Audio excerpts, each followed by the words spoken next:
Tonight I get the pleasure of introducing our speaker this evening, who will be Dana Marks, who is the president of Beth Amen. But before Dana comes up here by himself, it's my honor to call up the Beth Amen Advisory Council this evening to offer them a blessing. So gentlemen, I'd like to call you up.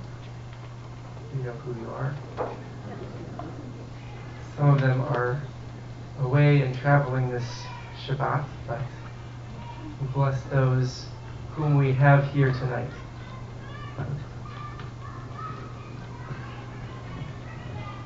Rabbi Chaim of Sands used to tell this parable.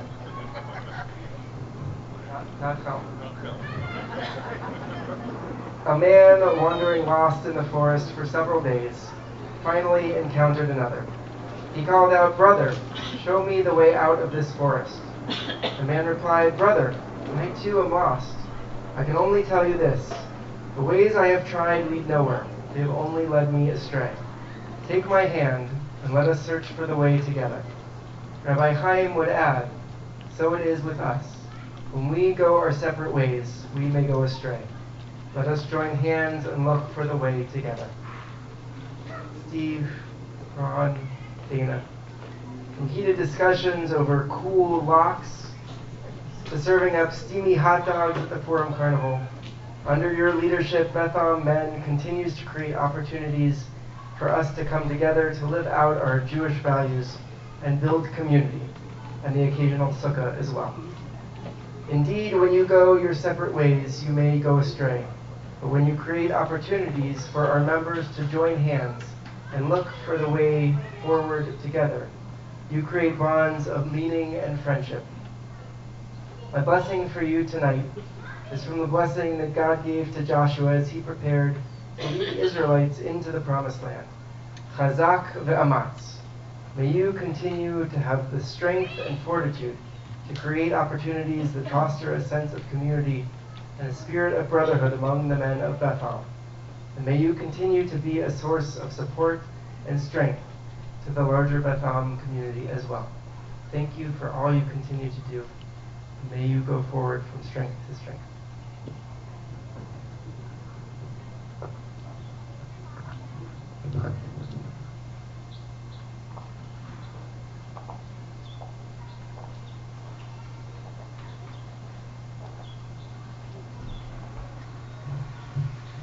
Shabbat Shalom.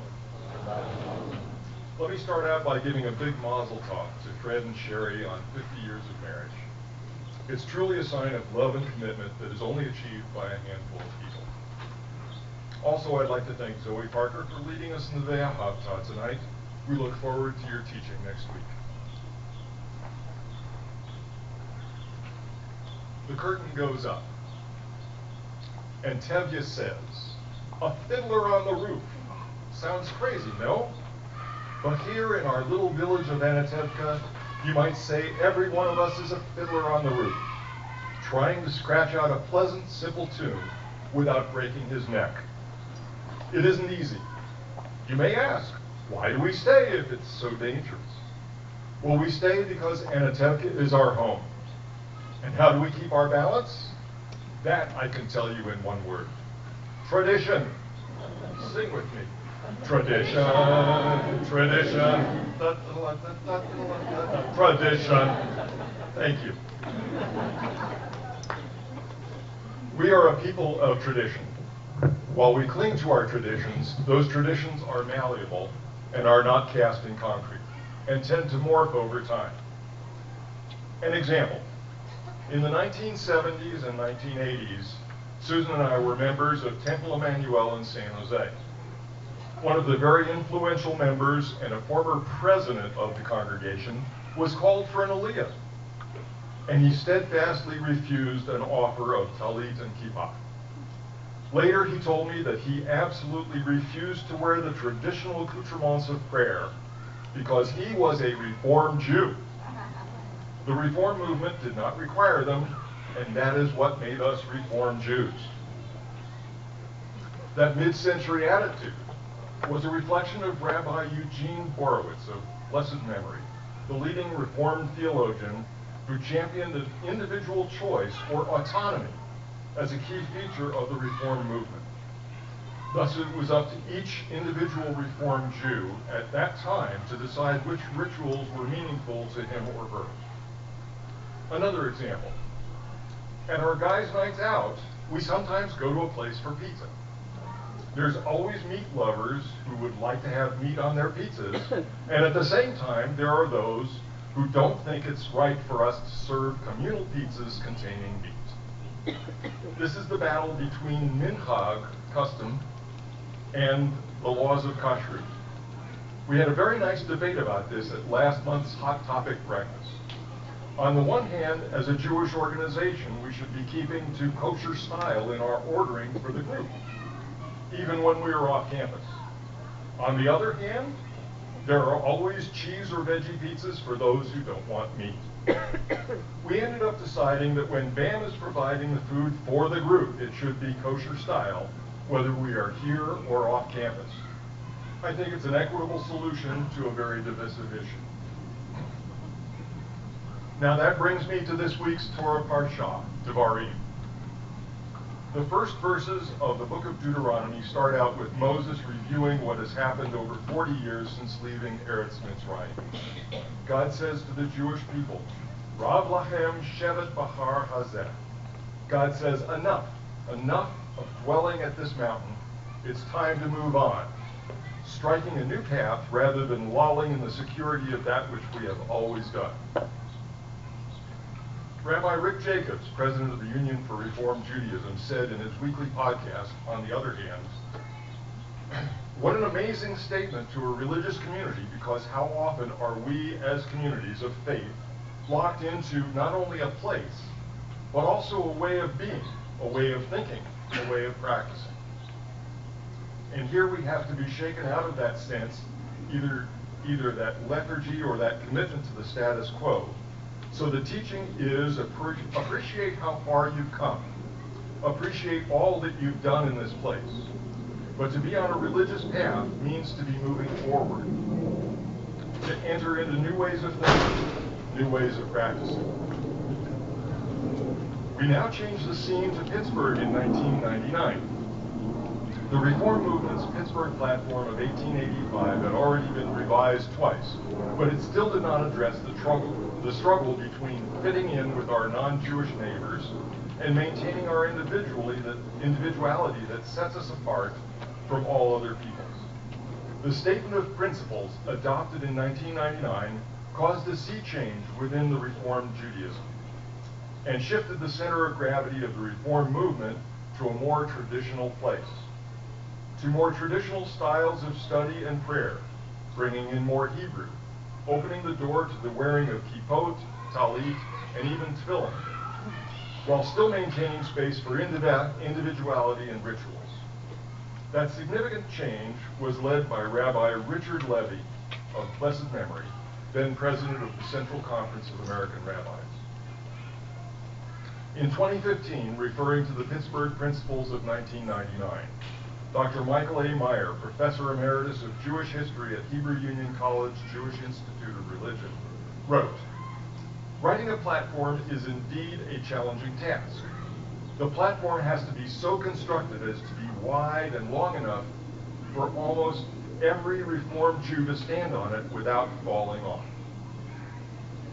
The principles that Rabbi Levy wrote changed the face of Reformed Judaism for many years and was considered radical by many, including, I'm sure, the gentleman who did not want to wear a kippah and talit for an aliyah.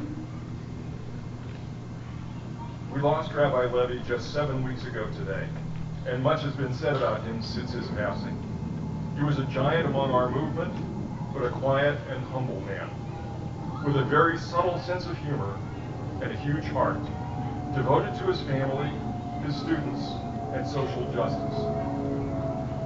In 1964, as a newly minted rabbi, he went to St. Augustine, Florida, at the invitation of Martin Luther King Jr., along with 15 other rabbis and a leader in Jewish social justice. And all 17 of them were arrested and jailed for attempting to integrate restaurants. Rabbi Levy started his rabbinate as assistant rabbi at Leo Beck Temple in Los Angeles. He led Hillel organizations throughout Southern California and taught for many years at HUC in Los Angeles. He was a lifelong teacher and inspired many young rabbis, including our own Rabbi Pete Wattenmaker, by living Torah for the sake of compassion and justice. He's the author of several books. His latest is called Songs Ascending, a new translation with commentary on the book of Psalms that I find to be most inspiring. But most significantly to me, since the early 1970s, my sons have had the honor of calling him Uncle Richard. You see, his wife Carol, of blessed memory, and my wife Susan had been close friends since third grade. In fact, it took Susan many years to convince Carol that they should call each other my friend of longest standing rather than my oldest friend. He co-officiated at both of our sons' bar mitzvahs, and we shared every family life cycle event, both happy and sad. He taught me much about life and always challenged those around him, students and family alike, to do more than they thought they could do and to be better people. It was wrenching to bid him farewell a few weeks ago, but as this week's Parsha says, we must move on. For the past 5 years, I have had the privilege of being president of Beth Am Men. BAM provides a forum for meeting and interacting with other members in order to foster friendship, support, and brotherhood, and to build deeper relationships. We focus on service to our congregation and to the community at large. Fundamentally, BAM works in harmony with the Beth Am mission. We strive to live as a holy community whose study and practice of Judaism inspires and challenges us to do justice, to love kindness, and walk humbly with our God. The membership of BAM includes all members of Beth Am who identify as male. We are a very diverse group, thus our activities are quite diverse. A lot centers around food and drink, as you might expect, but also includes learning, discussion, and action for social justice. We sponsor monthly breakfast discussions, co-sponsor quarterly lunch discussions, hold quarterly guys' nights out, occasional sporting events, either as participants or spectators, and indulge varied interests like photography, reading, playing bridge, and biking. In addition to imbibing wines and spirits, we will be pouring wine at next week's Tu B'Av Oneg and brewing our own BAM beer for next year's adult Purim Spiel. BAM is unique among congregational organizations in that we don't charge our members to come to events, but we accept voluntary donations from all who attend for various tzedakah projects and causes. The San Francisco Shakespeare Festival, which operates on donations, tells their audience, it's free to get in, but it will cost you to get out. Our collections are always voluntary and uphold our belief that the concept of tzedakah plays an important role in our lives. Some of our tzedakah money has gone to building play equipment for a school in East Palo Alto under Beth Am's Equal Start initiative, and donating 3-tiered cake plates to another East Palo Alto school for tea parties they have for the kids as a special event. This is all done and hinges upon the initiative of BAM volunteers. Thank you to all of you who have participated. Some months the collection goes directly to the Beth Am tzedakah box. Last month, by a vote of those who attended and donated, our collections, almost $1,000, went to Jewish Family Services of San Diego to support their work in helping children and other migrants at the border. As you probably know, BAM gives each B'nai Mitzvah a gift. In addition, BAM has provided support to Beth Am Women initiatives and has made donations of money and equipment to provide items that are not within the Beth Am budget. This year there was a need for pipe and drape dividers for the social hall, new benches outside the administrative offices, and emergency go bags for each of the classrooms here on campus. We have also provided support for the Shabbat child care program in partnership with Beth Am Women. In 5780, our budget contains a similar donation to Beth Am, as well as support to the From Strength to Strength campaign. It's very difficult to say the presidency of BAM is a thankless job when I'm constantly being thanked. Even though I'm the only officer of the group, I'm really not doing this all alone. We have a group of 6 past presidents of BAM and its predecessor Yachad who serve as an advisory council and meet periodically to discuss BAM initiatives, such as how to get younger men to participate in our events. And then there are the volunteers. I refer to them as the usual suspects.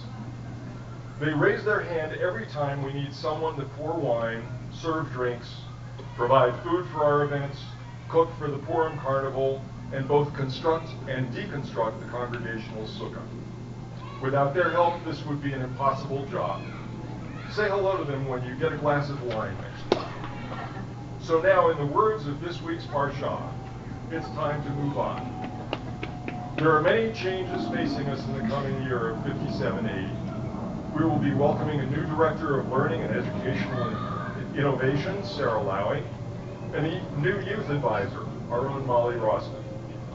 This year, our congregation will be searching for a new senior rabbi. And in many months from now, we will be reluctantly saying adieu to our beloved Rabbi Martyr. But she isn't going anywhere for almost a year. The newly adopted BAM bylaws say the term of a president is 2 years, and that person may not hold more than 3 consecutive terms. Which means that this is my last year in this position. It has been my honor to serve the BAM membership, the congregation, and be part of the board of directors.